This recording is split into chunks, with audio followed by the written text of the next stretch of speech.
Welcome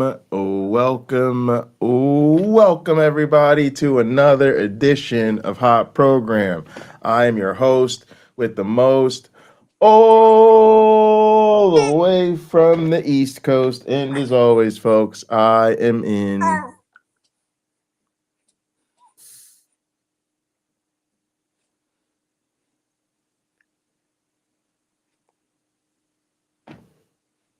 airplane mode. And now a man who thinks the periodic table could also be called the Addams Family, a man who needs no introduction.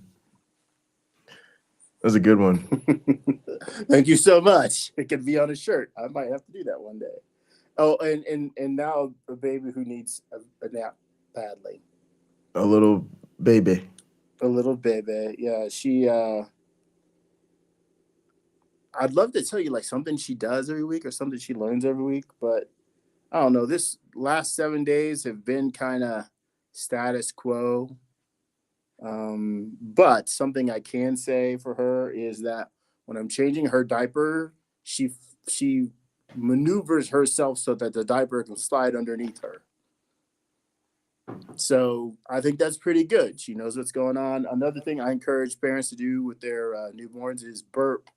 When you're going to burp them, you should burp, because I can pretty much do that. And 9 times out of 10, she will burp herself. So it's pretty good. I do apologize for the swaying, but she's trying to go to sleep. And she's probably wondering who I'm talking to. There's like 60 million people or something like that can watch this. So this is not for you. It's more for them. You All can right. watch it someday when you're older.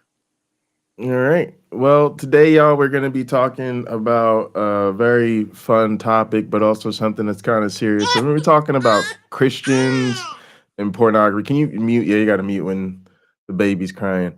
And it's kind of an interesting topic. One, I think it's a really good thing to point and laugh at. I think it's a really good thing to just stop and think how seriously Christians take this topic. If you go to a lot of evangelical churches, you would literally think porn is like the most pressing moral issue of our time. It's also really relevant given the upcoming election, because one of the things people tend to overlook about particularly the Trump vision and Project 2025 and all of that is that these people are really, really anti-porn, and they will do a lot to make it difficult, if not impossible, to watch porn. Like, I think that most people, it just gets lost in the shuffle. There's so many pressing issues right now with the election that there's sort of willingness to strip away our right to have adult entertainment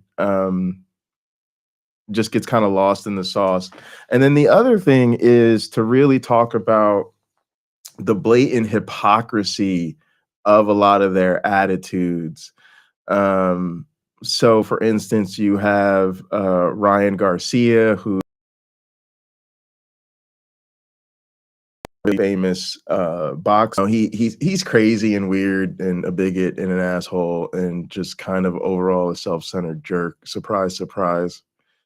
But he's super Christian. He's always wearing his crown and tats, and he's he's always talking about God, God, God. But the porn star I put on the thumbnail is actually his fiance, and so it's just really like another great example of how Christians just don't take their supposed sexual morality seriously. I mean, I don't care. I mean, I have no problem with dating a porn star. I've dated, sex workers and adult entertainers.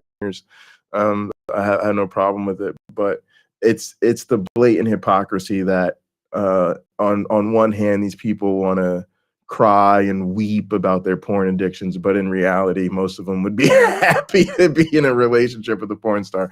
All right, let's go ahead and get to it, because it's going to be a lot of dumb shit. I haven't seen the video, so it's Sean McDowell and some surveys, so it's probably going to be all types of awful. So we might as well get into it. All right. What does the most recent data say about attitudes toward pornography, especially by Christians? How can the majority of Christians say that looking at porn can be sexually healthy? How can the church speak into this issue with relevance and with sensitivity? To answer these questions and more, Sean and I discuss a new Barna research study entitled Beyond the Porn Phenomenon. Where are we getting this ethic from? There's just not much room to contest this. Holy cow, that's devastating. Not so fast. The reason somebody looks at porn is not because of just a lack of willpower. So the solution... I'm your host, Scott Ray. And I'm your co-host, Sean McDowell. This is Think Biblically from Talbot School of Theology at Biola University. All right, so this is all very interesting. So the Talbot, I guess, School of Theology, I guess Biola is a whole university of hocus pocus. Yes. And so I guess Talbot School of Theology is the name of their particular school. And it's just, I have the same shit at the university I work at.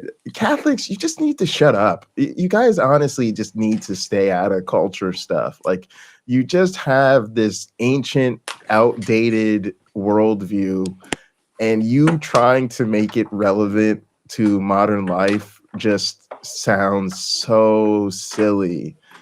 So it's just really kind of funny off rip, like the setup of, I'm gonna have a serious conversation about porn led by the School of Theology at Bio. Oh yeah. I'm sorry, y'all. I can't even get through it with a straight face. I can't even say it without laughing. All right, look, y'all. Cheers. Hope everybody's having a good weekend. Now, Pocket Locker, this Woo! this thinking goes beyond just the Talbot School of Theology. One of my ex-girlfriends gave me a book on sex and relationships written by a celibate monk. Now, I have no doubt that Thich Nhat Hanh, as I heard a Vietnamese person pronounce his last name, Hanh, not Han, got complained to by many thousands of people about how they want their sexual relationship with their, partner to be different. So I read his book, but I did point out to her immediately, like, you do know this is a celibate monk who's never had sex in his life, right? Well, yeah. And then I figured she didn't read the book, but she just wanted me to and grow and learn from it. Yeah, that's always the case. They've got great books to recommend. Now, before we wrap up the show, remind me to tell you and the audience the time I was in a porno. There's a personal story. Oh my goodness. Were you an extra in a porno? Oh my goodness. It's literally probably the second funniest story of my lifetime. So yeah, I'll share. And this is quite interesting study. Some really alarming conclusions. And you had a chance to participate as one of the panelists in this for how the church should respond to this. So, you've got sort of firsthand exposure to the data that they've uncovered here. But what exactly is the significance of this new study by Barna? So in 2016, my father's ministry, the Josh McDowell Ministry, commissioned and sponsored a study with the Barna Research Group. It was called The Porn Phenomenon. And they uncovered did he say his father? Yeah, his father. So in 2016, my father's ministry, the Josh McDowell Ministry, commissioned and sponsored a study with the Barna. I hate all that shit. They don't study. They're not. All right, whatever. Research Group. It was called The Porn Phenomenon. And they uncovered some pretty surprising findings. Of course, some things are not, but some things that are. For example, among Gen Z at that time, people were far more likely, I think in the 50s versus the 30s, to say that not recycling is more immoral than looking at pornography. That was an interesting metric that came out around 2015, 2016. So Pure Desire Ministries now partnered with the Barna Group to do an 8 to 10 year ministries out around pornography. That was an interesting. Hang on, I gotta hear this. Is more immoral versus the 30s to say that not recycling is more immoral than looking at pornography. And this is the fucking problem with Christians. Of course, not recycling is more immoral than looking at pornography. Not recycling has a tangible, unquestionable impact on the environment, and you not watching porn, nobody cares. And this is why y'all are so silly. And the whole setup, the whole premise of it is silly because they're so outdated. 2016, you just figured out that it was more moral than not recycle. I'm good.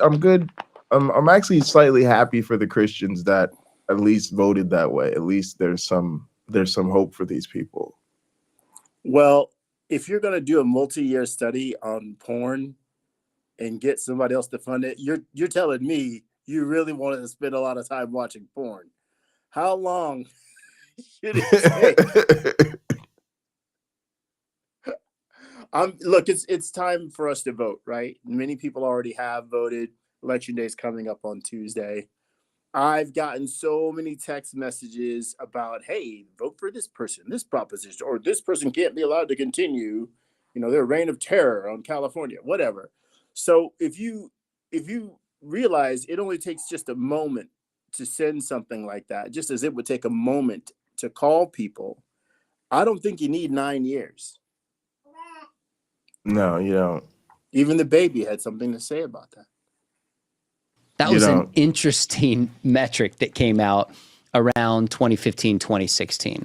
So Pure Desire Ministries now partnered with the Barna Group Pure Desire to do an Ministries. 8 to 10 year later in-depth study in light of, think of all the changes that have taken place with the Me Too movement, with even continued growth of social media, of course, artificial intelligence. What has now changed in the church and in the culture in terms of what we believe and how we practice as a society as it comes to pornography? And I think you're right.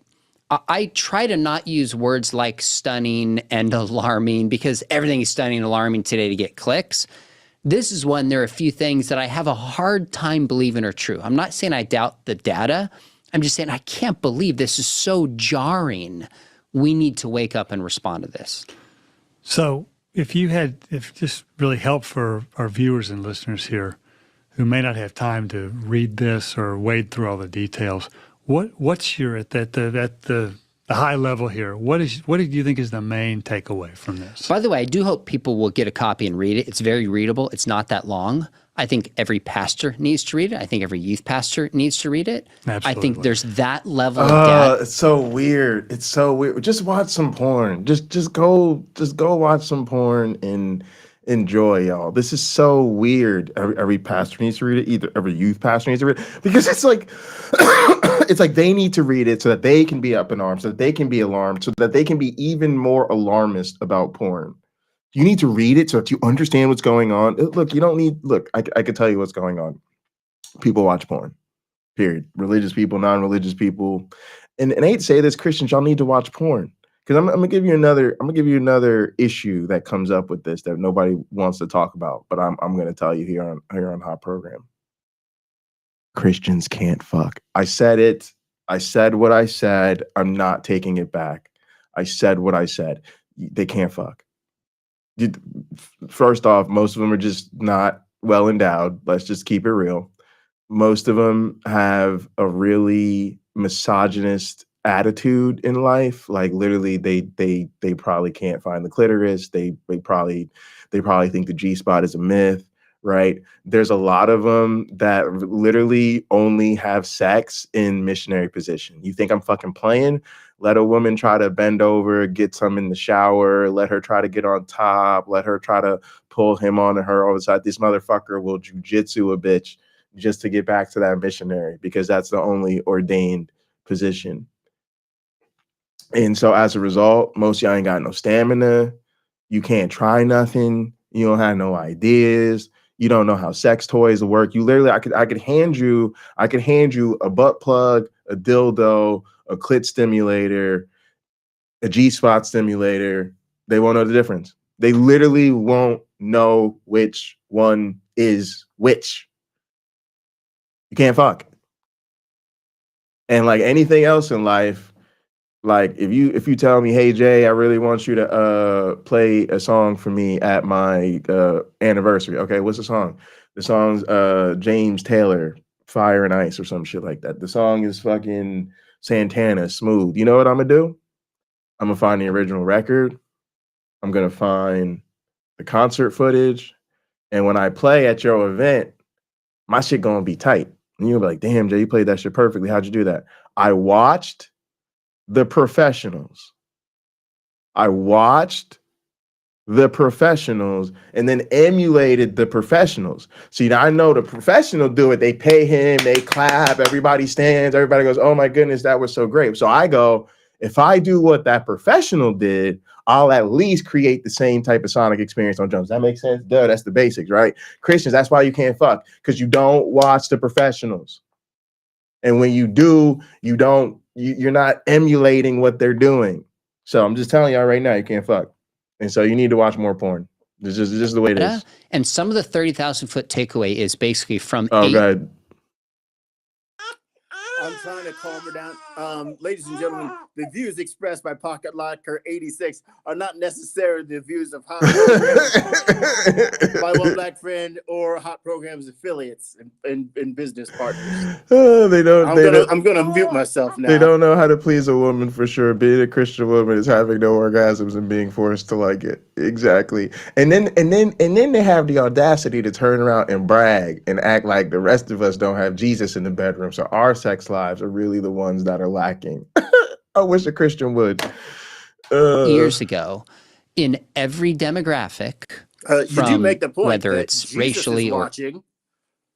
If Jesus is watching Christians do it, aren't we his porn? If we're Christians, great point. If God is, I mean, let's be honest. There's some pretty horrible things that take place, and if God is watching over it all. Y'all should look up the song "God's a Freak." That's a good one. But it's basically like that's what it's talking about. God's a freak. Why is he watching me getting railed on the couch, staying pure for a wedding? He's got fucked up priorities. So why would I worship God when he's a freak? Age, whatever it is, as a whole, things have not gotten better as it comes to pornography. In fact, they've gotten worse. That's a 30,000-foot reality. And so I think the bottom line is most churches are still not talking about this. Now, about 3/4 of people said they want their churches to talk about it, and about 10% said their church is addressing it in a significant way, like 10%. Not very much. And so I think this study... What churches is he going to? He's not going to the churches I'm going to, because I think these numbers are all fucked up. I think way more than 10% of churches are addressing it in substantial. I don't know what substantial means to people. Like, and again, Christianity is just so vague that's how this. Remember, I said they shouldn't be doing research. This is why they shouldn't be doing research, because even when they give us data, nobody even knows what this means. But it's a lie. Look, trust me. Keep in mind, his numbers are from 2016, more than likely. If he's still referencing his father's study or the one after it. So those numbers may not be 2024 numbers. That's true. If you go to most evangelical churches, they're talking about it all the time. Yeah, let me think about it. You could go to pornhub.com. I think now they ask you if you're 18 years old. You can just say yes. How are they going to know? And I also feel like that a lot of their catalog, I guess. I think they surveyed probably a lot of believers within their tradition, within their congregations and stuff like that, because there's way too many churches talking about it, and there's no way most Christians want their church to address it more. Most Christians want you to shut the fuck up. That's the last thing any of us want to hear about. It's like cringe, like everybody's looking around. It is so, if you have never been in a church where the pastor is trying to talk about you stroking your penis in a judgmental fashion, it's awkward. It's awkward. It's like, no, shut the fuck up and talk about anything else. Well, even Trump simulated oral sex on a microphone stand earlier last week. Yeah, so it's in the air. Shows talking about that many people who at least identify as Christians have been shaped far more in their view of sexuality from the culture as a whole, and arguably pornography than from the scriptures and a biblical view of sex. I know. How do you account for the, How? Of course. Do you know what porn is? Do you not understand porn is porn? It's visual, it's movies, it's selections, it's kinks, it's whatever you want. A couple clicks away. What are we supposed to go to bed at night and be like, oh honey, pass me the Bible. I'm gonna make sure I've got a biblical view of sexuality. This is what I mean by these people. They literally, their brains are fucking broken, gang. I don't care what people tell me. Like, you're not gonna gaslight me. These are not functioning adults. Their brains are fucking broken. They literally don't understand why pornography is more appealing than their fucked up ass scripture. They do. They know nobody cares about that fucking scripture. It's the fake. It's the fakery of all. No, they do this shit all the time. They do this shit at my school. Like you guys know nobody wants you to do your shit. Your shit's not fun. They're so dumb. Like, they literally, like I told you guys, the ask is not to believe in Jesus Christ. The ask is to dedicate your life to it. Dedicating your life to this shit is not fun. They want 10% of your income. They want you in church all the goddamn time. They want you offering. They want you sacrifice. They want you to probably quit your career so you could do mission work, okay? And then again, they want to rob you. They don't want you to drink. They don't want you to smoke any weed. They don't want you to party. They don't want you to have fun. And now they're going to just beat you over the head because when you're living in sin, you're probably watching that pornography. And then they wonder why the fuck nobody wants to come to their parties, why nobody wants to sign up, why nobody wants to do this shit. It's dumb, it's silly, it's boring. And yes, that is 2024. The Bible cannot compete with pornography. Thank God we have pornography. Oh my goodness. There is Song of Songs in the Bible, which is porn. There is. Sumami, would you like to join us to discuss pornography? Yes, Sumami, if you care. I take it when you say it's getting worse. You're welcome. Means the increase in number of viewers, and then maybe the increase in the sort of off the beaten path type of content that they're being exposed to. I take it that's what you mean by it's getting worse. Yes. So I guess I could say the it's frequency getting, and the content. Yes. And some of that is because things like social media have become a new means by which people are at least accessing soft pornography and beyond in a way that it maybe wasn't as prevalent 10 years ago. But I think with things like virtual reality and artificial intelligence, now the study didn't get into depth on artificial intelligence because it's really emerging right now. I think the content is radically shifting as well. And here's one of the things just to keep in mind.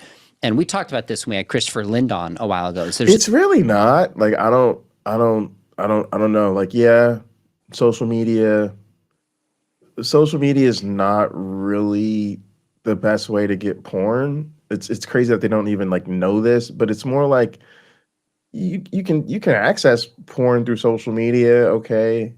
You can follow porn stars on social media and there'll definitely be content and stuff.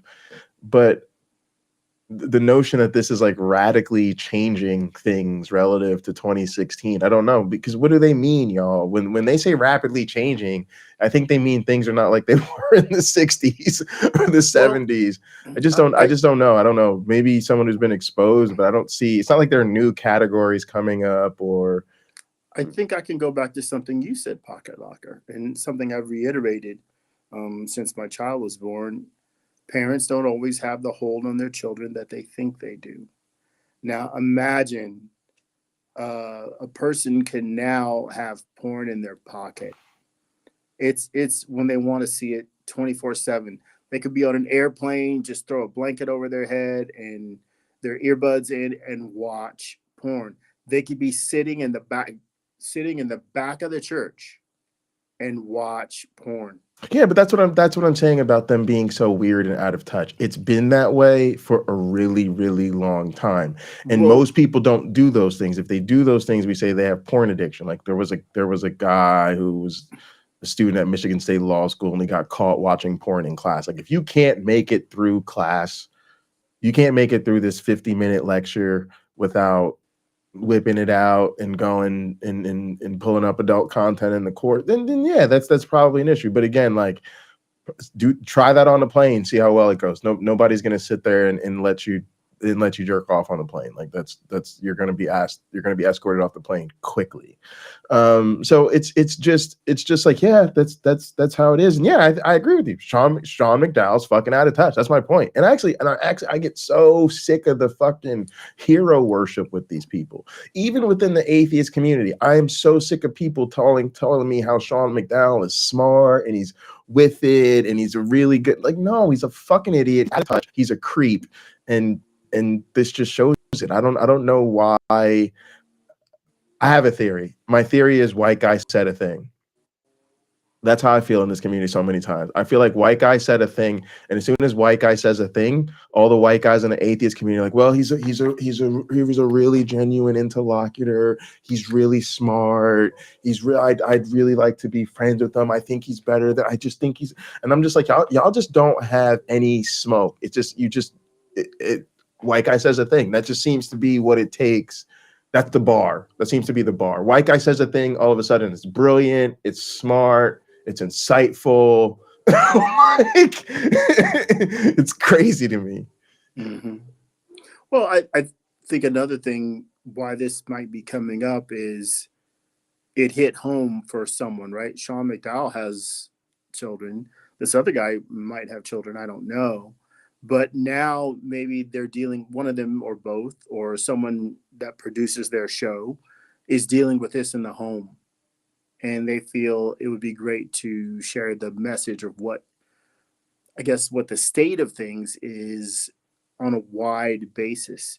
If individual churches aren't dealing with this, then okay, we can get why they might put it in podcast form. It's less embarrassing to sit there and hear for them probably, because you might be alone when you're watching this, and you can say to your child, hey, I want you to watch this, and then let's talk about it after you're finished. Okay, I guess something like that. My thing is again, that he's either severely out of touch or he's lying. I just don't. I don't think that I could find 10 men in America who have been involved in a Christian church in the last 5 to 10 years and has not heard a ton of crap about pornography. It comes up all the time. I used to joke about it when I played at her, just to joke about it because they were obsessed with it. They were obsessed with it, and I would make jokes. But here's the thing that he doesn't realize: it's out of touch, and I actually felt bad for these guys. I felt bad for them for a couple reasons. Number one, they ain't even getting no pussy. let's just keep it real. These are college kids jerking off. They ain't even getting no pussy. They feeling bad, like they like their life is filled with sexual immorality, bro. You ain't even getting none. You ain't even getting none. Number two, who cares? Like they were so beating down on themselves for something that nobody cares about. And it was so hard to tell them, like, bro, nobody cares how much you jerk off. And then the other thing is that it's the Christian pettiness. It makes you self-absorbed. And I would feel bad. I mean, I have seen young men actually crying. I have seen them actually, literally in fucking tears because they feel so bad about watching pornography. So this is just an incredibly toxic situation, and what Sean McDowell wants is more of the toxicity. He wants to make this a bigger issue. He wants even more churches talking about this. He wants to be even more sounding the alarms about pornography. And he really doesn't care about the psychological toll that it takes on people. I mean, there is some guilt and shaming and stuff like that towards women as well. it's usually a bit different, but especially with this pornography thing, it's especially focused on like the young men, especially the single men, because they just presume that like once you get married, you don't have to do pornography anymore because now you're married and and your wife is obligated to be your be your pocket pussy. Matter of fact, I used to joke that like married Christian men just treat their wives as just vessels for them to masturbate into. But I think actually married men struggle with porn maybe even more than the single men do. Because I think That's for married, I think the married ones, it's real bad. And I think they're even more repressed about it. Obviously, I can't say who, but 1,000 years ago, when I was a Christian, one of our like men's discussion groups, this topic came up, and one guy said something that stunned me. He was married, and his wife caught him watching porn, and they both considered it infidelity. Yeah, that's what I was going to say. Is that for the single men, at least they'll admit it. For the married men, I've known, and it's not strictly religious. Well, I shouldn't say that. Mostly the people I've known who felt that way are religious. So, but yeah, that's the way a lot of people, especially religious, feel. Is that because it's lusting after someone that's not your partner. Mm-hmm. So they literally treat it as like having an affair. Which again, imagine that. Because think about most secular relationships. Most of the time, if I'm talking to somebody I'm dating, like, what are you doing tonight? I'm like, I'm gonna hang up with you. I'm gonna jerk off and go to sleep. They're happy. Why? Because what did I not say? I'm gonna go see my side piece later, smash that up for a couple hours, and then pass out. Right? They recognize you going in your room and jerking off is no threat to what we have, but you being with someone else might be. So a normal person to me is happy. Like, oh, cool, go watch porn, knock yourself out. They watch porn. It's all love. It's so weird to be in a relationship with someone who actually treats that as an act of sexual infidelity. But again, that's more of just how fucking silly Christians are. Most everybody else is like, it's a thought crime. Like, have at it. Whoever you want to have a threesome, foursome, you want to line them up and knock them down. If you're in your room by yourself, have at it. Well, the difference. Go ahead. No, I was going to say there's a lot of maybe based on population, there isn't a lot of sexual abuse in the church, but we hear about it, right? So if that is the case, I applaud Sean and whoever this other guy is for at least addressing it for their crowd, right? Because I almost wish they do what Dusty Smith does, where he talks about the youth pastors and the ministers that are causing this problem, right? They could leave it. They could watch porn in their car or something like that, and nobody's hurt by that, or in the privacy of their office or home, and nobody's hurt by that. But there are those who do make the decision to hurt other people with their desires. That's not fair. And I don't know that he's ever done an episode on that. He might have done 50 of them, last year. I don't know. So I'm not saying he doesn't, but I think that's a great use of the church's time if they want to make people like that pariahs, as opposed to the congregation gather around them and forgive them. Literally, the Bible will tell you take an immoral person like that, you throw them out of the synagogue, and that's in the New Testament. That's not Old Testament. That's the New Testament. Get them out of the congregation. You don't need somebody like that there. Yeah, I just don't. I don't give them credit for anything they do, and I don't think they're doing that. I think they're literally. I think they're making porn a problem instead of making porn a healthy part of the relationship. They don't have healthy attitudes towards anything related to sex. In the past, if somebody wanted to go find pornography, they could find it. If you could imagine some kind of pornographic scene, whatever that may be, you search it, somebody has already made it. Now with artificial intelligence, people can just think it, plug it in, and it's created in ways that it's now difficult to distinguish what's true and what's not. So numbers and quality, for lack of a better term, have both, I think, arguably gotten worse. And actually, we're coining new terms for some of the things that are coming out now. That's right. You know, sextortion, for example, is the newest form of extortion. New terms? So, you know, and that's, you know, who knew? No. Again, like, what? This is monstrous. First off, no.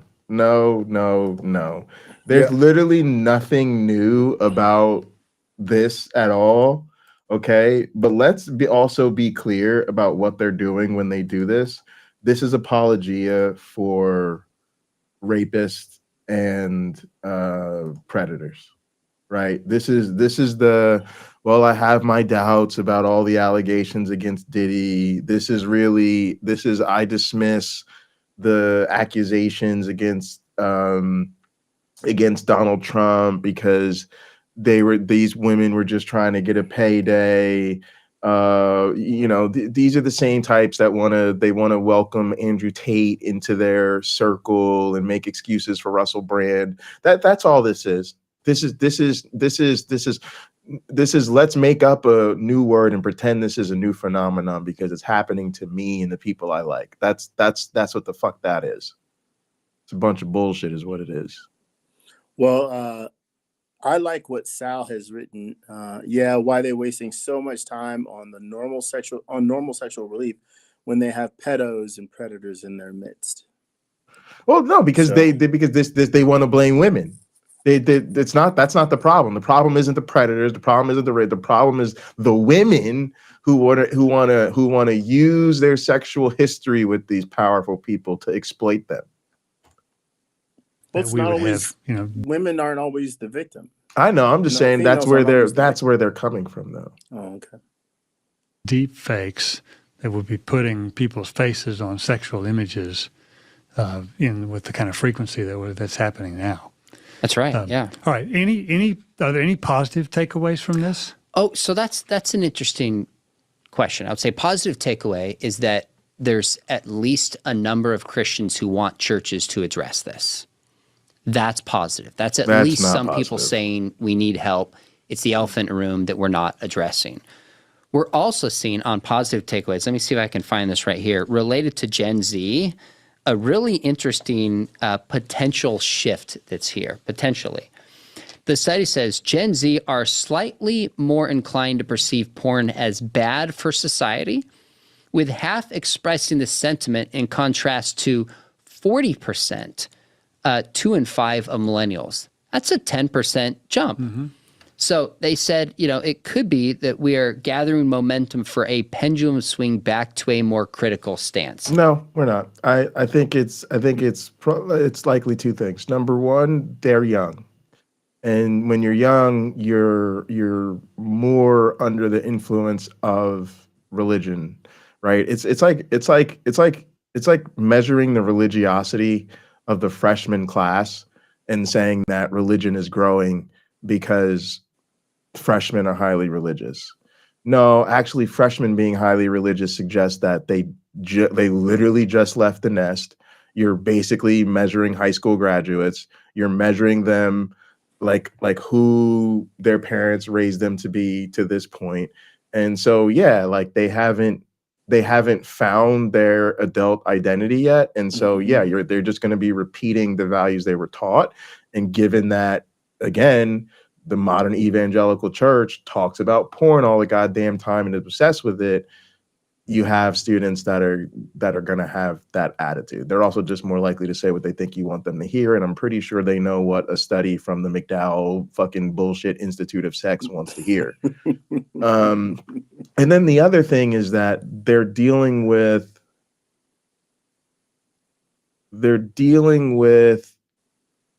a sort of, they're dealing with porn in areas of life that we're not typically used to it. You know, when porn really started, you were very unlikely to be involved in anything pornographic unless you were previously a sex worker. Like most porn actresses were strippers or prostitutes or whatever. And then It became more and more its own thing. Well, what you deal with now because of social media is you have a lot of people who, hey baby, let's make a video. Or they're exchanging pictures, or dudes on dating sites are asking you for nudes, or you let your boyfriend take some photos or some videos with you and then you broke up and there's revenge porn. So there's all these other social ways in which harm can be done to people. That's through porn. That isn't necessarily the same as porn is bad, put it behind a paywall, make it illegal. It's just they're recognizing, no, porn can be bad. Like, it's revenge porn is bad, and exploiting people is bad, and the fact that employers want to look up our fussing in social media and then not hire somebody because they saw them in a scantily clad outfit or something like that. Which, by the way, we think the solution to that is employers shouldn't look up our social media. Not we shouldn't be allowed to be scantily clad when we want to be. So yeah, I just again, y'all, it's the McDowell Institute. If they said 2 + 2 + 4, 2 + 2 = 4, I'm probably going to double check because I'm skeptical of everything they say. But yeah, I just don't buy their interpretation of the data. I'm looking at Chris Moore's comments. Yeah, me too. Gambling culture? I don't understand It's that. the gambling culture. And what does that mean? For an old guy, what does that mean? I guess the fact that in the cam world you can end up paying a lot of money to coerce performers into doing things for you or providing content for you. But I mean, I don't know that I would say that's the only exploitative part of the porn industry. I just say that's a thing people are into, and like most things people are into, you can certainly get exploited or lose a lot of money. But again, I think that's a real hardcore contingency. I don't think the average porn user is spending a lot of money on cam sites. Well, I could be wrong. That could be the case. Okay, We have a generation that's been raised in such a sexualized culture that there's an awakening, at least. Right, but that's not so different than sending YouTube super chats, right? You're over the line. We'll read $5. We'll read anything above $5. I'm assuming the amounts are lower. Super chats. Here's $150. Put a shoe on your head. Yeah. Like significant percentage of Gen Zers. That's one of the positive things. Okay. Anything else in here that just caught you off guard? Oh my goodness. Some of the specific examples that we'll get to, I mean, in some ways it's hard to imagine that it's really true. I had to read it a few times. Now the study makes a distinction between like self-identifying Christians, practicing Christians, so like somebody from Latter-day Saint would say that they're Christian, but a practicing Christian would be more evangelical community. So one of the studies. Oh, that is so deep. They not like us. They not like us. Yeah. No, that's so interesting. One, you could just tell the smoke and the disregard for other believers, and you could tell that they did that so that they could neatly categorize and interpret things the way they wanted to, so they could decide who is a real Christian and who's not. That's very interesting, and I think that allows them to say a lot of people are identifying that aren't practicing. Really, kind of shiesty, but interesting. 3 in 5 Christians tell Barna they agree a person can regularly view pornography and live a sexually healthy life. Now, those are self-identified Christians. Right. But 62%, I mean, that is incredible to me that many don't see a tension between viewing pornography and living out the Christian life. I got to be honest with you, Smart. I felt like I was in a not rare, but certainly a more concerted porn consumer just buying it at all, right? Like, just whether that's like cam girls and you're tipping for them to do things, or for arranging for content. But for me, I'm talking about just paying for a porn site. I think just like, you know, because if you pay for a porn site, like a premium site, you have a bill, right? They're going to charge you monthly for that membership to that website.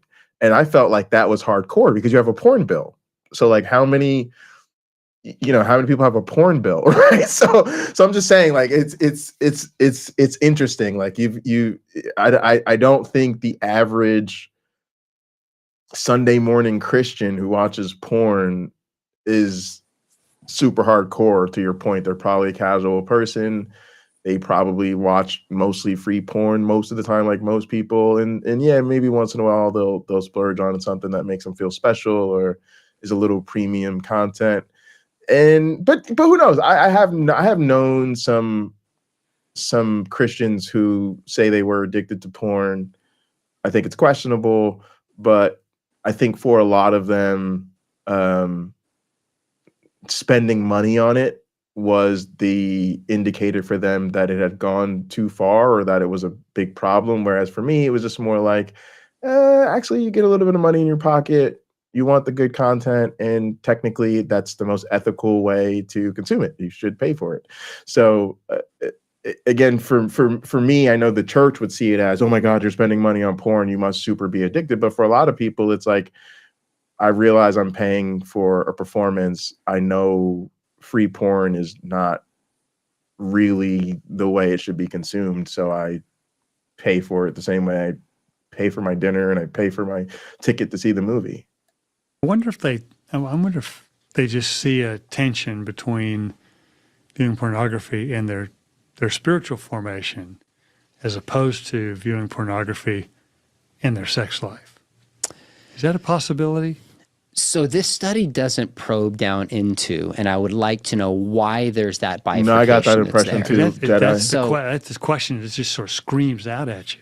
I think it's possible that they're able to just separate it and say, well, you know, as long as there's not actually a third party who is here and I'm just viewing it, it can enhance my life. I'm sure there's some ways that people can say, because it's still sex with my wife.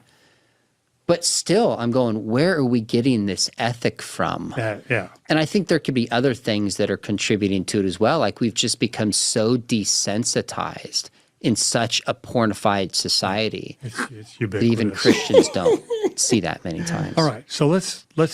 I'll be. So it's some of this is interesting too. First off, I think there's always this weird double speak intention thing going on. So for instance, very cute face. I know these guys. That's for Sumami and Sal. Sorry. I know these guys are pretending to be like these serious anti-porn guys, but I think they love these conversations because they want to talk about these things.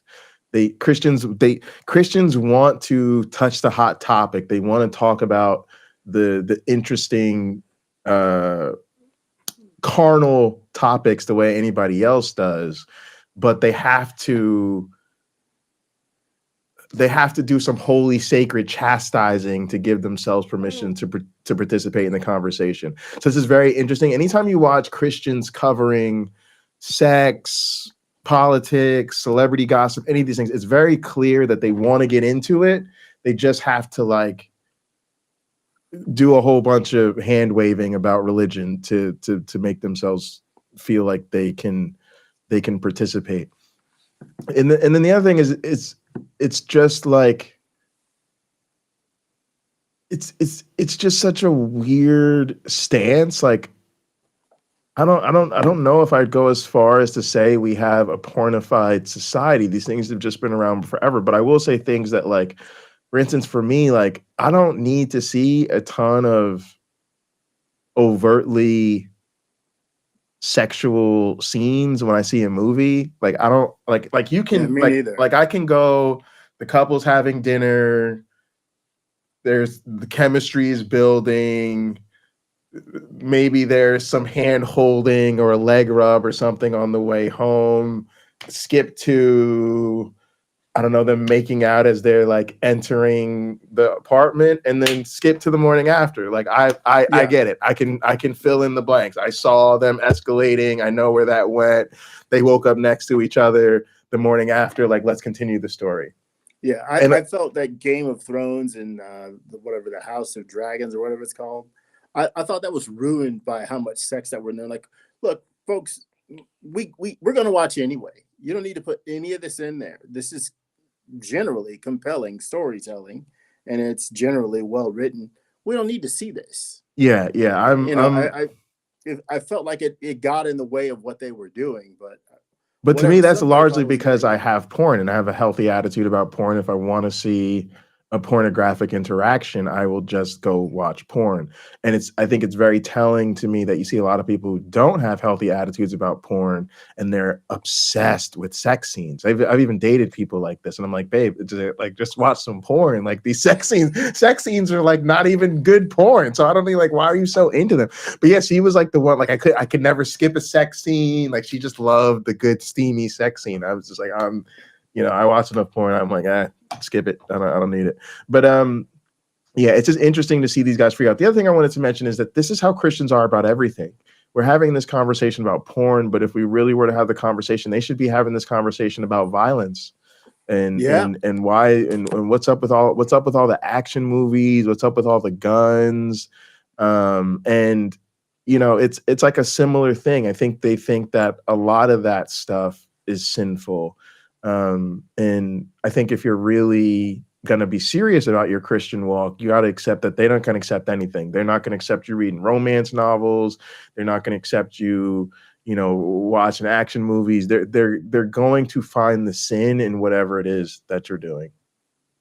Well, for our viewers and listeners, they want you in that Bible in certain parts of the Bible, because it keeps you faithful. But I think the biggest thing that keeps people faithful is not reading the Bible.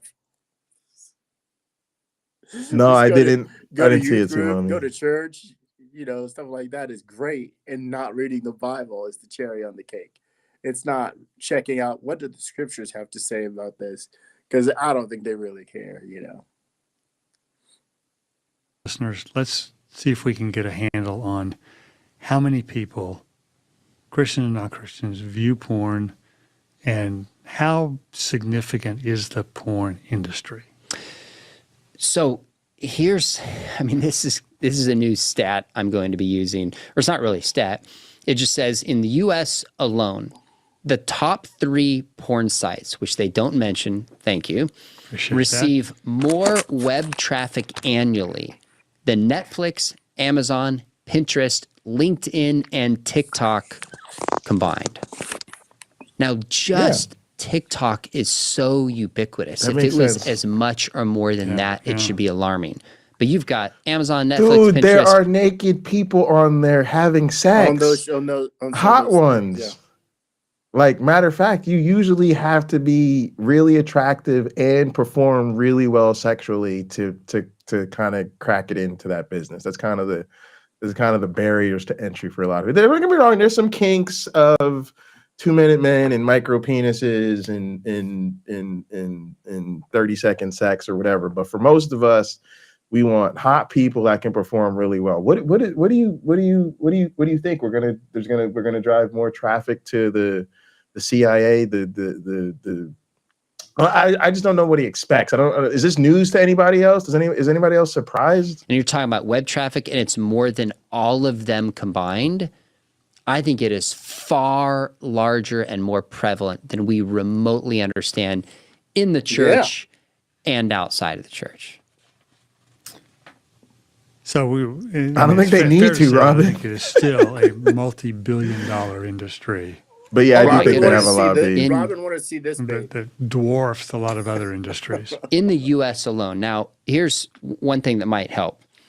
They said all generations have witnessed a significant increase in daily engagement over the past decade since the 2015 research. Overall, over half of practicing Christians, so these aren't self-identifying Christians, half of practicing Christians report viewing pornography compared to 2 in 3 non-Christians. Now, how often they view it, once a month versus daily, that's where it breaks down. Right. But at least with some regularity, over half of Christians who otherwise practice their faith are viewing pornography. So, Sean, do you think this is just a case where, the average Christian thinks this is a no harm, no foul type of thing? I think it's a few things. I think Christians in their heart of heart know that they shouldn't be looking at pornography. But what's true for probably all I don't know. I honestly think in their heart of hearts, Christians realize Christianity is silly and it's stupid. And they rationalize it. They may rationalize it as, they probably do rationalize it as no harm, no foul. You know why? Because it's no harm, no foul.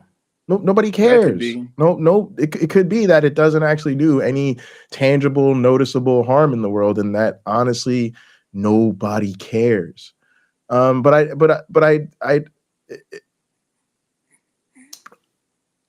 not impressed by Christianity. I'm really not. And to be very honest, I'm not impressed by Christians. The hypocrisy is just so blatant and over the top. We know, by and large, most Christians in this country are voting for Donald Trump. We know it. Don't gaslight us. We're not stupid. That right there tells you Christianity is not real. I keep look again.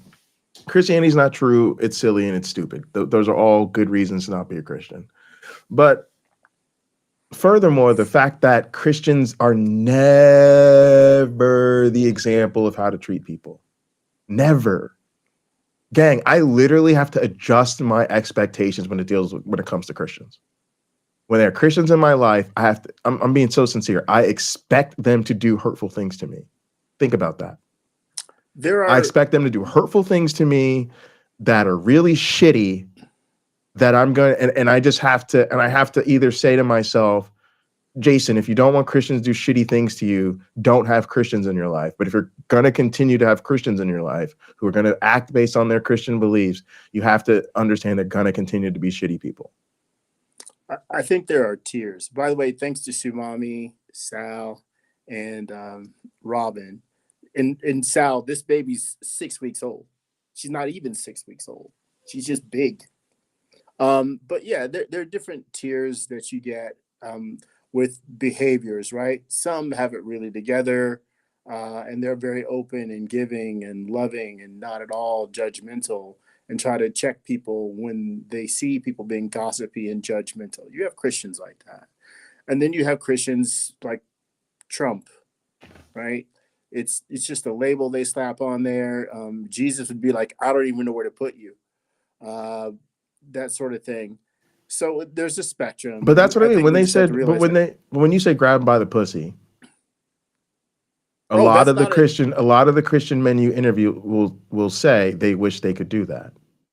They want to be powerful, rich, celebrity type men so that they can have their way with women, consent or not. So they think that's so cool. It's so cool to get powerful enough that you can grab them by the pussy. Did Donald Trump sleep with a porn star and cheat on his pregnant wife? Oh my God, that sounds amazing to most Christians. That's the fantasy. Literally, she's pregnant, she's moody, she's doing her own thing, and I got it. Not only do I have a side piece, my side piece is a professional sex person. You have a sex worker as that's their ambition. Again, Ryan Garcia, their big praise for everything he does. Jesus, Jesus, Jesus, Jesus, Jesus. He's engaged to a porn star. Most Christians think that's super cool, dude. He's converting her for the Lord. So again, I'm just tired of it. Like, I'm just done. Like, no, y'all are fucking porn stars. You're watching the porn. You're cheating on your wives with the porn stars. Like, that's who they are. So I just think Christianity is not true. It doesn't work. And the numbers are usually where the numbers would be, except for the shame. So Christians probably watch porn at the same rate as their non-Christian counterparts, controlling for whatever changes in habit the church is able to guilt them into. Yes. So as I suggested earlier, porn again Christians. Porn again Christians. To watch this in myself is, rather than compare myself to God's biblical standard, I compare myself to somebody else. So I'm not as bad as that guy. And then I feel justified in it. Right. And so pornography is easy to say, I don't look at it that much. I don't look at as bad of pornography as others. Yeah. I'm not hurting anybody. My guess is that's the most common response. And so I think that's driving. It's a comparison. Like, this is a reality. It's so prevalent. And then voices can come in and can say, you know, I deserve this because my husband or my wife. Like, I think that's probably most Christians just have a sense of a defeated life and don't really have the tools and sense of urgency to conquer it. All right, so let's contest the no harm, no foul idea. What does the data tell us about how porn affects people? Oh, so there's a ton of data in this that walks through how it affects people. Like, there's a whole chapter on that particular part, if I recall. There's big chapters on this, and the report talks about how it affects not only our soul, like our minds and how we think, but it also affects our body. In fact, they interviewed some medical doctors to talk about how it rewires the brain and the synapses when you look at pornography, that affects the way that when you translate to a real person who doesn't match up with the images, I've biologically wired myself and desensitized myself to not respond to the person in the flesh. That's one thing that they talk about. Okay, let me cut this down to size, because this is something I've actually been thinking about. So I remember I worked, I was a youth minister at a church, and I remember talking to the youth pastor about women, and I remember him saying to me, your wife has to be your standard of beauty.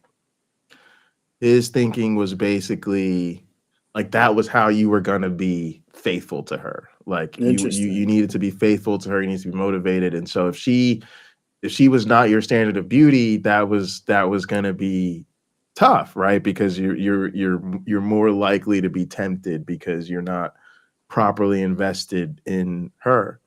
And, like whatever it was at the time, I didn't, just kind of wrestled with it. But now when I look back at it, and I've heard so many pastors brag about their wives, and it's become clear they use the same standards the rest of us do.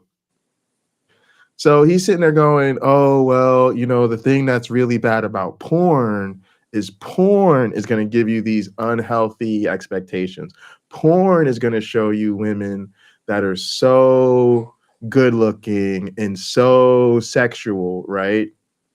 That you're not even going to be interested now in quote unquote regular women, right? So when you see what God has for you, you're not even going to be interested in that because she's not going to be nearly as hot as some porn star. You see what I'm saying?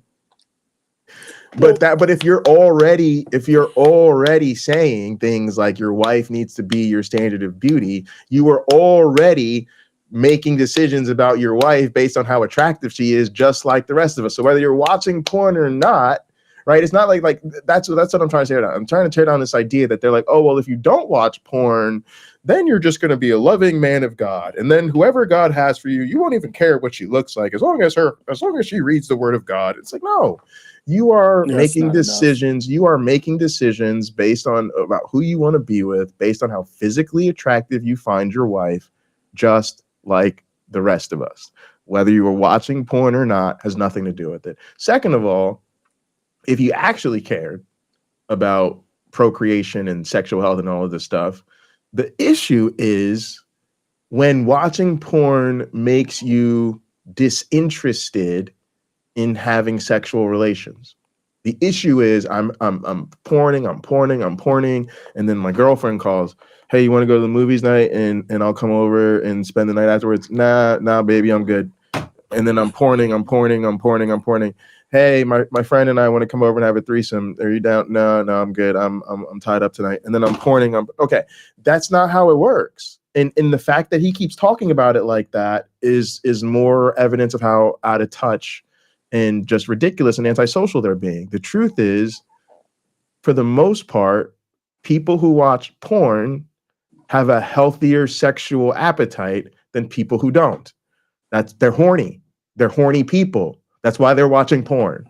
They're porny. Yeah. And for most of them, watching porn increases their motivation to have sex with other people. Oh, I just saw some really good porn. Man, I'd love to go on a date this weekend, or I'd love to actually be with a real person. They're not using porn instead of having sex with a real woman. They're using porn in lieu of having sex with a real woman, hoping that actually that increases their chance of accident.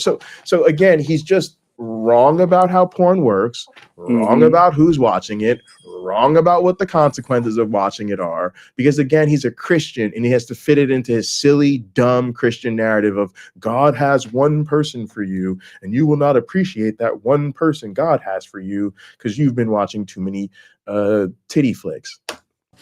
Here's one example they gave. They said in 2015, a strong majority, 79%, defined an image depicting sexual intercourse as definitely pornography. Now this has weakened to 67% holding this view. So in one sense, it's like, wait a minute, 79% used to think that was pornographic. Now it's 2/3. So from 4 out of 10 to 2 out of 3. Well, what's happened? We've become desensitized as a culture. That's an example of how it affects us. And they go on and on here. I mean, I marked up all these pages about how it affects us here negatively. I think the data's out. And I think it's really hard for somebody to argue that pornography does not affect relationships. It does not affect our brains. It doesn't affect our view of others. I don't think there's any way somebody can make that case in light of the data that there's not empirically deducible. Let me give you one more if I can find it right here. Here it is. Okay, so here's what they write. It said, many men view their partner's use of porn as sexually stimulating or the marker of a partner's high libido in general. So men view their partner's porn use differently than women do. It could also be that some of the women who regularly use porn do so for their partner's benefit. Women are 10% more likely to say they view porn to set the mood with a spouse or romantic partner, whatever the reason. The fact that men tend to view their partner's porn use as positive, while women overwhelmingly view it as negative, can undoubtedly contribute to misunderstanding and relational breakdown. So looking at pornography shapes men. No. My relationship is not going to break down because me and a woman have a different attitude or need for porn. Are you going to flip this on? Is he going to do a study on romantic comedies and romance novels and show that women are far more interested in these things than men are? Could it be that men are highly more visual and porn is more appealing to them for these sorts of things, for these sorts of reasons? I mean, there's lots of good reasons to interpret this data. There's lots of good ways to think about this. And he's just, they're always going for the dumb Christian thing. They're always going for the, Jesus doesn't like it. Women enjoy it. Doesn't like it. They want this. It affects their thinking, affects their relationship, affects how they treat somebody without really realizing it because they've been pornified in a sense by what they see. I mean, this book goes on and on and on in empirical studies that affect the way we treat each other, we see the world, brain development, consistently for the negative. Is this, from what you've been able to ascertain, is this data on the way it affects, the way it rewires the brain, is that something new or is that something we've known about for a while? I guess it depends on what you mean by for a while. I mean, I've been talking about this a couple decades and probably people before me have been talking about it. But as you go back, as I understand it, there was beliefs that the brain was a little bit more solidified in adolescence and didn't really change. And we've learned that the brain's not really fully formed till the mid or upper 20s. Lots of plasticity to it. And still has plasticity over time that we can adapt. And so, yeah. We'll leave it at that. Okay, all right. And again, like, I just don't. It's so hard to even say this, y'all, but like, there's this Christian myth, right? Because they're creationist. Because they're creationists, they believe God created us to develop perfectly. And if you just avoid certain inputs while the brain is still developing, you'll develop perfectly. But if you don't, you're fucked. Yes, you're young. You're not a our brains remain pretty plastic to be honest, throughout most of our lives. That's why you can still learn new things, pick up new habits, form new connections, usually all the way right up until death. But and yes, of course, they're more plastic when we're younger. But fundamentally, you have to understand that we are developing, our brains do mature, and part of that is, again, it feels so silly to say this, but it's sexual maturity. Even in animals, like regular animals that you know of, they go from a young state of playfulness and immaturity to a phase of sexual maturity, right? And your reproductive organs develop, your reproductive system develops, and your mind develops in a way that is suited for reproduction. That includes a lot of hormonal changes. And so as you're going through life and you're maturing sexually and you're going through those hormonal changes, you're going to seek out sexual experiences, sexual partners, things that you find sexually attractive, and all of that. So there's no such thing as like this unsexualized brain in a vat. And then if you watch porn, you become like over sexualized. So then your brain breaks. And then when you become healthy, when you become an adult, you're not able to form healthy relationships because you watch too much porn while your brain was flexible. Like he just sounds so dumb. It's like, do you really think that's how brains work, my guy? I've heard someone else speak on this, a person who's a qualified therapist speak on this. And her point was, whatever we do, our brains sort of want to adapt to it. Be that being left-handed or right-handed, right? If you are a right-handed person and your right hand gets chopped off, you can learn to do everything as well with your left hand as you could with your right hand. When you may know this, our brain sometimes has a tough time distinguishing between what we have imagined and what is actually real, because it can misinterpret things. Just like why dreams feel so real. You were in a bed sleeping or in your chair sleeping. What you think happened did not happen in real life. It might feel that way, even down to the sense, of falling. So if a person doesn't have a partner and they're just looking at porn, their brain might get wired to be stimulated by something that isn't another person, be it their own hands, some toys they may have, and things like that. So the brain will, over time, think this is what is normal. And then when they finally have that real living person there that they're really excited about, things may not work as expected or may not be as good, and therefore less enjoyable as. Yeah, but I just think that's all right-wing Christian, largely propaganda, because number one, that's just life. Like life is that way, and nothing is like it seems on TV. Like I grew up watching the Food Network. Cooking in a normal kitchen as a normal dude who just needs to put food in my body is not the same as what I saw on Emeril Lagasse at 6 o'clock p.m. growing up. And porn is normal. So I don't, this whole thing of like, we're going to make porn, it's normal. No, it's normal to watch porn. It's actually quite weird to not watch porn. That's part of the problem, is that people want to demonize masturbation. We literally want to treat masturbation like it's not a normal, healthy part of a person's sex life. It is normal to masturbate. It's your body. And there are plenty of other animals that masturbate. And given how visual we are and how much we rely on content to stimulate us, no matter what it is, then yeah, people are gonna just like when somebody wants to get into politics and they want to think about politics, they're gonna put on a political video. When they want to laugh, they're gonna put on a comedian. When they're horny, they're gonna put on pornography. And then also, how is the Christian view any better?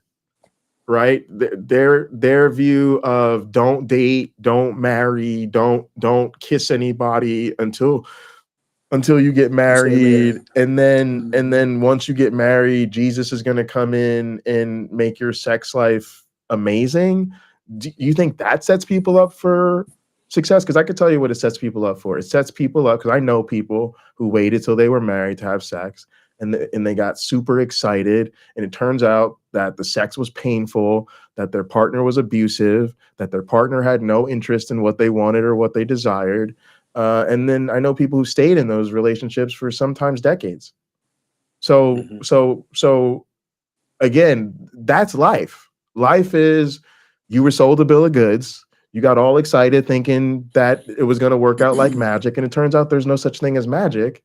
And so you had false expectations. I don't think the Christian alternative is any better than the realization that real life sex is not like porn sex. And sometimes it is. And that matters to people. I know, look, I could tell you, I get with some people and we very much do some things you could sell on video. I've been with some other people and it's like Jesus is watching because it's church sex up in that piece.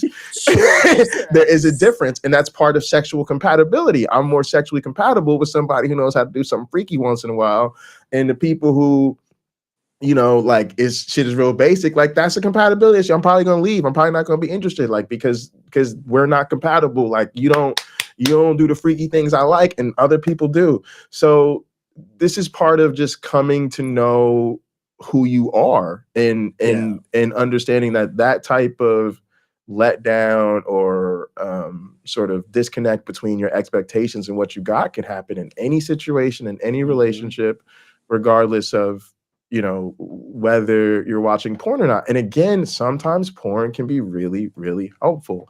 Sometimes I've been with partners who, it's a teaching tool. If you want to know what I like, I can show you. And again, it's like watching the pros. I can show you what I like. You can emulate what I showed you I like. And guess what? I will like it. And I've had partners do the same thing for me. Oh, I didn't know how that tool works. Oh, is that how you do that? Oh, okay, cool. Let's try that out. Oh, what do you know? Whoo, now she's squirting across the room. Great. You know, like, hello, people. Well, Pocket Locker, you make a good point in that there is a real world. In that real world, when compared to Christianity, what it looks like inside of a book, what it looks like when it's idealized in the minds of people like Sean McDowell and the person he's co-hosting with. In the real world, we know that a lot of ministers are divorced. A lot of the congregation are divorced. Now, those reasons may be varied, right? They probably are. But the Bible speaks to, hey, you shouldn't even get a divorce. But if you do, here's what you have to do for the person you're divorcing. Jesus talking about, hey, if you marry a divorced woman, it's infidelity. It's just like infidelity, because they were supposed to stay with the person they were with. Well, Jesus doesn't get into, was that person being abused physically or mentally? Isn't it nice that someone could come along and love that person? Isn't it wonderful that they could overcome their trauma and love someone again? They skipped that part. He doesn't have any comments on that. Be better if he did, right? It'd be better if he did, but whatever. The fact is that we see biblically, it's not all figured out. And biblically, it has its shortcomings because it doesn't really speak to this. So people need to understand, people like Sean McDowell and this other guy, they probably do understand. The Bible just doesn't cover it all. The Bible just doesn't solve it all. Even though they may want it to, it doesn't. Yeah. And that's when they have to realize it's porn to the rescue. And it's also like it's also interesting because I see another dance happening here, and it's in some sense reminds me of slavery or evolution or women in the church or all of these issues. The church is realizing, like you said, that the Bible doesn't cover everything, and that you're in a time where the church has tried to make a hard stance forever. The church has been very clear. You know, it's sex outside of marriage. It's coveting something that's not yours. It's coveting a person that, you know, God has not ordained you to be with or whatever. And now they're realizing this is a losing fight. And how much can the church keep at this versus we're going to have to change the message and say, hey, in our times, in our cultural context, you know, things are different. And I see this as that struggle. The church is always going to double down. The church is never going to admit it's wrong. It's never going to admit things need to change. It's never going to admit even that it's being culturally relativistic. It only does that in hindsight. And so what I see him doing is we've entered the data are undeniable point. So he's got the data. He's not accepting what the data really means. Instead, he's doubling down. But they're only going to be able to double and triple down for so long. And here's the problem. The problem is the politics. The problem is they are trying to appeal to the porn consumers. They need to convince the porn consumers that consuming porn is bad, so that then they can convince them that having access to porn is bad. So then they can convince them to support policies that will make porn either difficult or impossible to actually get to legally. The problem is that same base admires the president because he hooked up with a porn star, admires celebrities and athletes Right, who they are in don't relationships reject with him porn for that. stars, Mhm. and they themselves consume porn and also and are, you know, aspire to be with porn stars at some point in time. And so that's the problem that we're dealing with and the rest of us are stuck in this back and forth stupid exchange going, it's just adult entertainment. We're adults. You can either consume it or not consume Or it. just leave it We alone. don't care. Yeah. Yeah, exactly. Yeah, those people are going to be fine without you, and you will be fine without them. It really is that simple. Yeah. I think these days, and it's not just religion, there's a desire. We see it in the politics of today. There's a desire for a side to control your actions. They want to control your education in a particular way. They want to make sure you learn particular things. One of my favorites is the 10 Commandments. Hey, we want these posted in school. I'm like, you could cover all 3 sets of the 10 Commandments on the car ride from home to school. You could do it yourself. If you really want your child to know, they'd know now. Right? If my baby's 6 weeks old. So, and she's wearing a 6-month-old size thing, and she's going to outgrow it, the onesie that you saw her in, because people have commented about that sort of thing.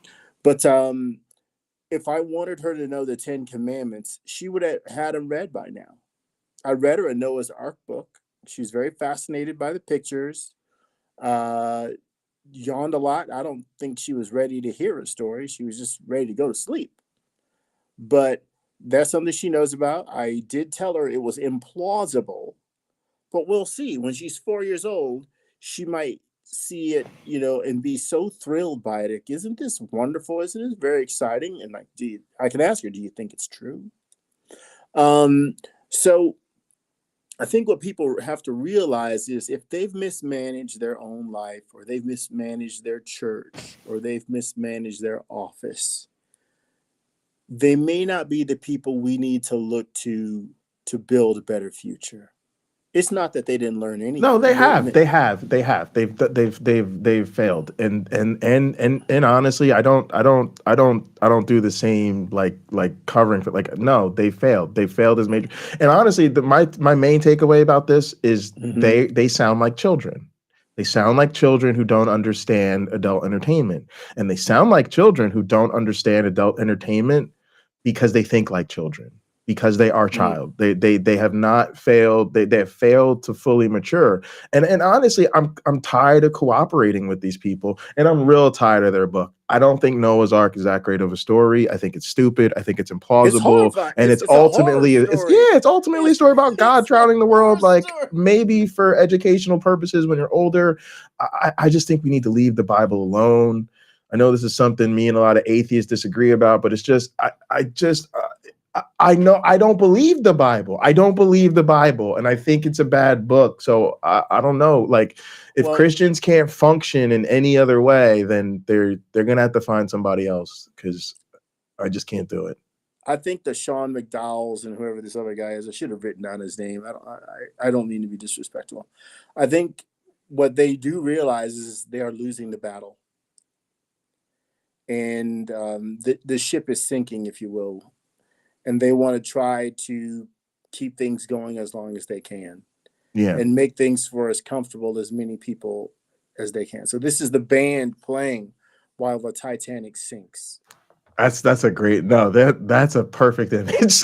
That's That's exactly what I want our this viewers is. and listeners to be aware of is how overwhelming the data is on this, and there's just not much room to contest this on the analytics part of it, because the harm is becoming really clear in ways that it hasn't before. At the same time, when the prevalence of it is increased and the attitudes toward it have shifted, I think pretty dramatically. I think a generation ago, I'm not sure you would have found that 55% of Christians think that you can be sexually healthy and view porn regularly. That's a huge generational shift. But see, the generational shift is happened outside the church. The world has come to understand that porn is not a real problem and that Christians sound silly, man. And this is again, y'all, we have to get back to the silliness, because let's be clear. Let's be clear. This came out 2 days ago. So let's bring, hang on, let me change scenes real quick. Let's bring this all into focus, y'all. Because this is really the point. This came out 2 days ago. And just like us, we decided this is probably the last thing we're going to do before the election. So where's you talking about the threat of fascism? Where's you talking about the threat to our free and fair elections? Where is you talking about the threat to immigrants? Trump's talking about the mass deportation of immigrants that we've never seen before. He's talking about giving immunities to police to have a purge. They have qualified immunity. He's convicted of 30 plus felonies, a convicted sexual. You want to talk about sexual morality? Why not come out and say, hey, Christians, we really wanted to do an episode where we talked about pornography, but we realized that given the election coming up, hang on, we have somebody who's been convicted of sexual assault who's running for president. We can't have that. And quite frankly, it's way too many Christians voting for them. But we didn't get any of that. We didn't get any of that. Not from Sean McDowell. And that's why I'm tired of these fucking people. Right. That is why I'm tired of them. There are Christians who have spoken out. I can cite the Antichrist 45 channel with Brother Paul. No, I'm not saying that was not on their mind. What they thought people needed to hear this week was a serious conversation about whether or not Christians attitudes towards pornography. This is what I mean about y'all not being serious. This is what I mean about y'all being children, because there are grown issues that grown people are really dealing with right now because they're really at stake. And you are having this dumb conversation about porn affecting our brain malleability. They're just silly. It's silly people. Oh, hang on. Half of practicing Christians say they're comfortable with their current use of porn. In my experience, oh yeah, more Epstein tapes too. Was uncomfortable with it. That's correct. But they got nothing to say about Epstein, and this is what I mean. Like nothing to say about it. And go look at I haven't seen it, y'all. Go look at that entire theology. Go look at that entire theology school's history. Go look at this content creator's entire history. Go look at Sean McDowell's entire history. I'll wait. Find me where they take on those things. Find me where they take on those serious, heavy issues. Because I guarantee you they never do. And if they do it to apologize for the monsters. Yeah, they might not want to offend their donors, which are probably but again, children. That's childish. A grown-ass person that can't say what's right or wrong because you don't want to lose the money. And there's so many, and we accept that as Americans. We accept that. We accept people because they sell us that type of shit all the time. We should not accept that. We say you're a fucking coward. And you don't even deserve that fucking money. You don't deserve that money. You don't deserve that money.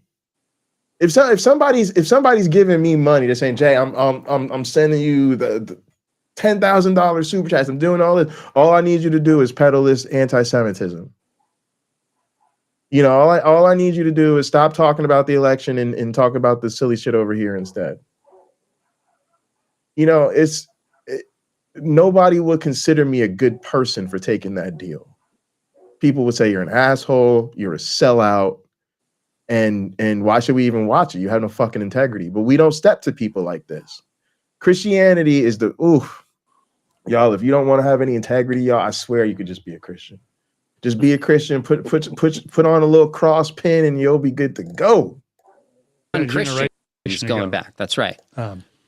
And today it's become, I just don't know what, besides the ubiquity of it and our desensitization to it, you know, what has changed that, you know, that would cause people to ignore the biblical teaching on lust and on sexual fantasy, on committing adultery in the mind, you know, all those things that would have changed so much that this number, this kind of percentage of people say they're comfortable with any use of it, much less their current use. This is one of the things that stunned me, and I honestly don't know exactly what to do it. When it says 49% of practicing Christians who are porn users are comfortable with it, at first, in one sense, if somebody said to me, are you comfortable with your porn use? I'd say, sure, because I don't look at it, so I'm comfortable. So I thought, well, maybe this is just all Christians, whether they use it or not.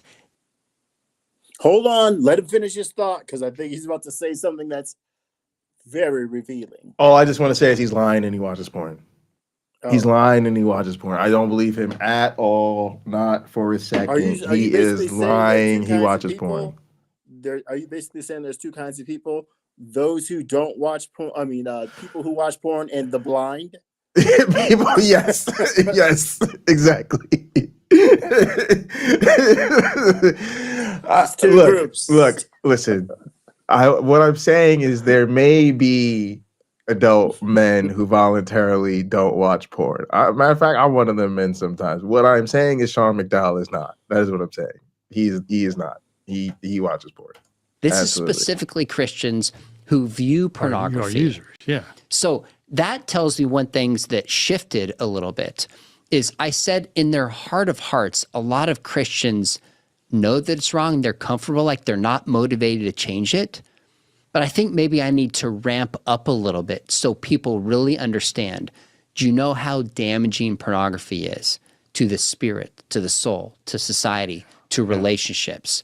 Do you know how much it... Now, I love that. I love that because what Sean McDowell did was he just gave me permission to punch him in the face and throw him off the bridge. And what I really want, sure. By all means. Let's go with that. If you say so. What I want though is I want people to listen to this. Their heart of hearts, a lot of Christians know that it's wrong. They're comfortable, like they're not motivated to change it. But I think maybe I need to ramp up a little bit so people really understand. Do you know how damaging pornography is? I think at some level people know, but I need to ramp up and I need to tell them, do you know how damaging pornography? He sounds like how I feel about Christianity. At some level, people know that this is bullshit. They know Christianity is damaging. They know it's not true.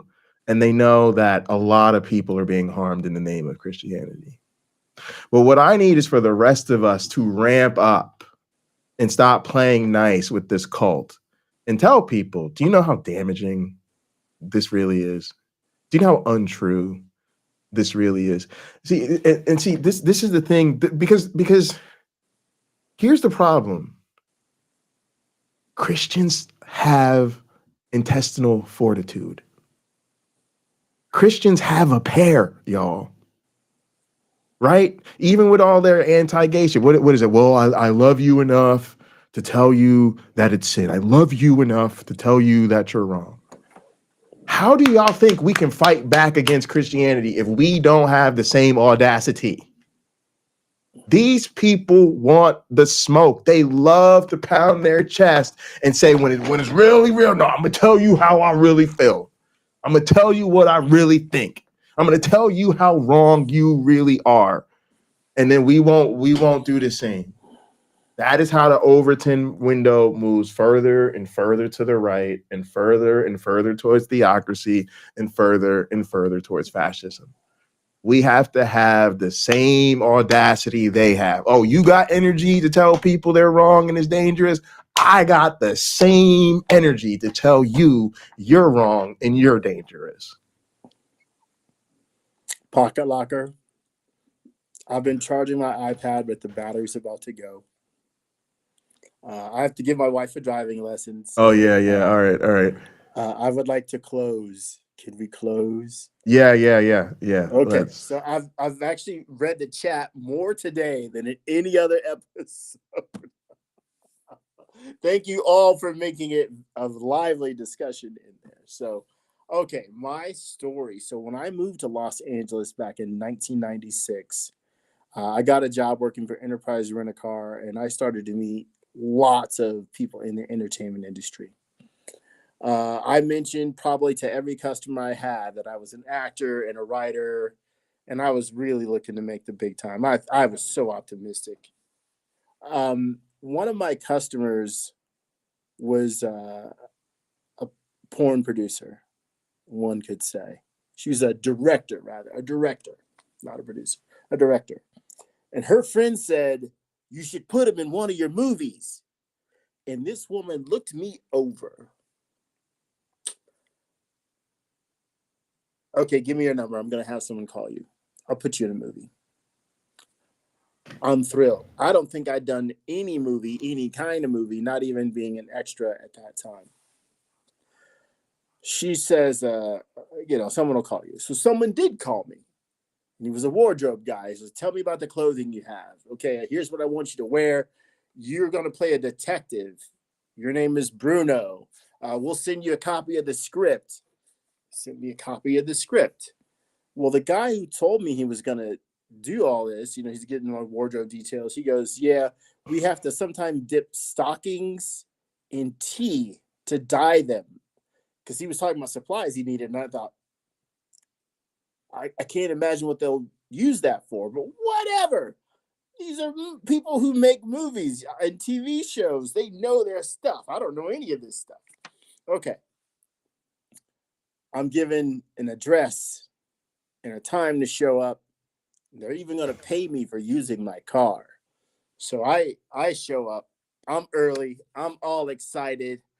They're expecting me. They know what I look like. Oh, come on in, my one black friend. Come on in and have a seat. And when I walk in this house that they were shooting in the San Fernando Valley, it looked like what I thought. There's camera people and people setting things up and, all the talk, all these professionals who really know their stuff.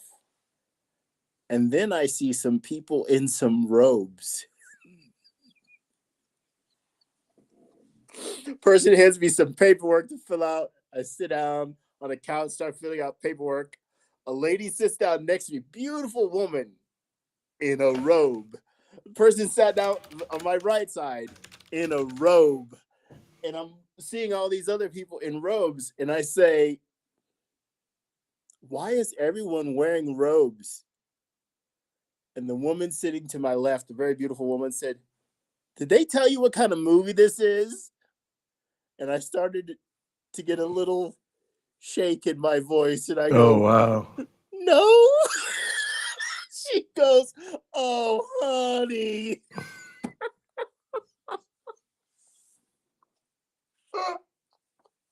Wow. So what'd you do? My part did not require nudity. I was part of the storyline. So it was not necessary for me to get my freak on. So I didn't get my freak on. So you went through, you did the job, did what you were hired to do. And I did the job, got my money. Got your money, got out of there.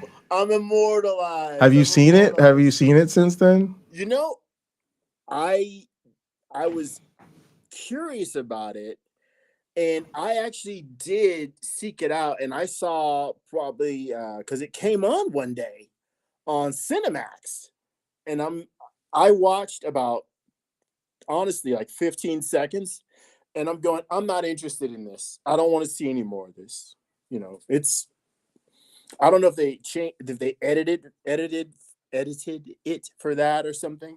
I don't want to see anymore. I'm like, okay, this is just part of my life. I'm gonna have to know about and not do much about. I have in the entertainment industry, I have 4 funny stories. Was trying to make it as like an extra, and then get, you know, be a highly paid actor on screen, like a Will Smith or Mike. What's that guy's name? Paul Rudd. I kind of wanted to be Paul Rudd, like his level of stuff that he's doing. I'm filling out this form to get signed up with Rich King Casting. They cast extras for TV shows. So, Mommy, you might find this particularly like, oh, you've seen stuff like this or heard stories like this. Okay. So I'm there in a room full of people. There must be 90 of us in a room that wasn't made to hold that many people. And the person who's sort of running this thing, I think some of these people feel they're overlords and they have a lot of power. I think this was one of those people. And she said, well, you know, complete these forms and I'll be back. So they step out of the room and it's completely quiet in there. And a woman says, one of the questions was, will you do partial nudity? So this woman says, what's partial nudity for a guy? And I say, you wear one sock. And the room erupted into laughter. And the person from the casting agency walks back in there. What's wrong? What's going on? Kind of no response from the people in the room. We just all had a good laugh. But, you know, my life trying to make it in Hollywood would not be hilarious, except for like 4 things. Wouldn't make a good story. But yeah, I think the porn thing has been officially figured out by you and I on this channel, along with our commenters here. So the question today is, do you think Sean McDowell watches porn? If so, what are his search terms? So unsurprisingly, yes, I do think Sean McDowell watches porn. And I think his search terms, and this might surprise you, one is BBC. He loves the BBC. He won't tell anybody. The search terms are private, but if you could see his history, it's a lot of BBC in there. And then also he loves cuckold stuff. He loves. You think so? Yeah, he loves to watch and fantasize about watching his wife with another man. Yep, he gives me BBC cuck vibes. Yeah, I think I'm of a way different opinion. So I don't think he watches porn because he's got too much to lose, so to speak. Although that hasn't stopped a lot of people. You know that for doing horrible things. I don't think watching porn is horrible, but people will literally execute somebody else and not think anything of it. Like it'll hurt their reputation. I don't think he watches it. However, if he did, I think his search terms would be something like nice hair and neat. I think those would be his 2 search terms. I don't know what you get when you type that in, but I think that's what he'd go for. Nice hair and neat. He doesn't want to see any sloppiness. I think he wants high production value stuff. And maybe also pocket locker, talkative. No. No. The beauty I can buy. Talking, nobody's going for the talking. All I right. literally have typed that in. How dare you? Oh no. Oh my goodness. All right, y'all. Well, y'all know where we'll be. Please like the video, subscribe to the channels, leave us a comment if you're watching later. Join the Discord. There's a link in the description if you haven't, and we'll always be hanging out and gather if you want to catch us offline. As always, be good to yourselves. And if you're only gonna like one video, this is the video. This is the one.